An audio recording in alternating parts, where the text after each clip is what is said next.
السلام علیکم ورحمۃ اللہ وبرکاتہ۔ معزز سامعین و ناظرین، آج ہم خارش کے بارے میں گفتگو کریں گے۔ اسباب میں خارش ایک جلدی علامت ہے۔ اس میں خون فاسد ہو جاتا ہے اور کسی طرح بھی آرام نہیں آتا۔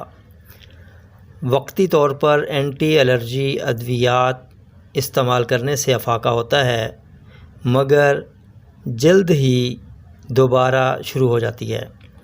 اس کے علاج میں جہاں دوائی کا اہم رول ہے، وہاں غذائی علاج بھی بنیادی اہمیت کا حامل ہے۔ میں آپ سے دوائی اور غذائی علاج و پرہیز شیئر کروں گا تاکہ اس مرض سے جان چھڑائی جا سکے۔ سب سے پہلے پرہیز نوٹ فرما لیں۔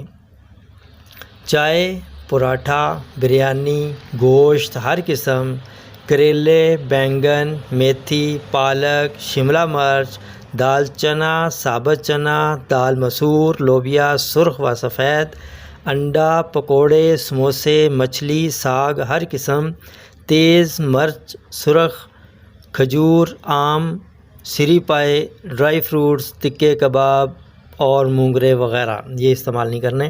غذا کے طور پہ ڈبل روٹی، دودھ، کدو، توری، ٹینڈے، شلجم، گاجر، مولی، ساگو دانہ، تربوز، کیلا، دال مونگ، کھچڑی، کھیرا، دھنیا کی چٹنی، انار، میٹھا، امرود، مالٹا، موسمی، میٹھا، لیچی وغیرہ استعمال کرنا ہے۔ نسخہ نوٹ فرما لیں۔ صبح نہار اور شام 4 بجے تخم ملنگا اور گوند کتیرا برابر وزن یہ بھگو کے صبح رکھ دیں شام کو، اور شام کو بھگو کے رکھیں تو صبح کو یہ سادہ شربت کے ساتھ یا شربت بزوری معتدل کے ساتھ روزانہ استعمال کرنا ہے۔ دوسرا نسخہ نوٹ فرما لیں۔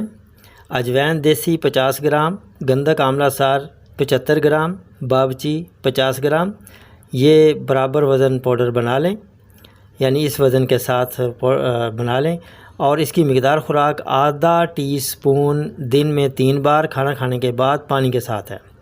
اسی نسخہ میں کالی زیری 50 گرام شامل کر لیں۔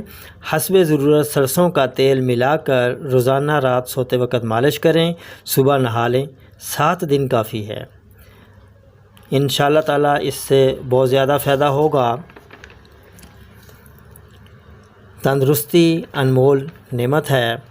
انہی الفاظ کے ساتھ اب اجازت چاہوں گا، پھر ملیں گے اگلی ویڈیو میں ایک نئے ٹاپک کے ساتھ۔ تب تک کے لیے اجازت دیجیے۔ السلام علیکم ورحمۃ اللہ وبرکاتہ۔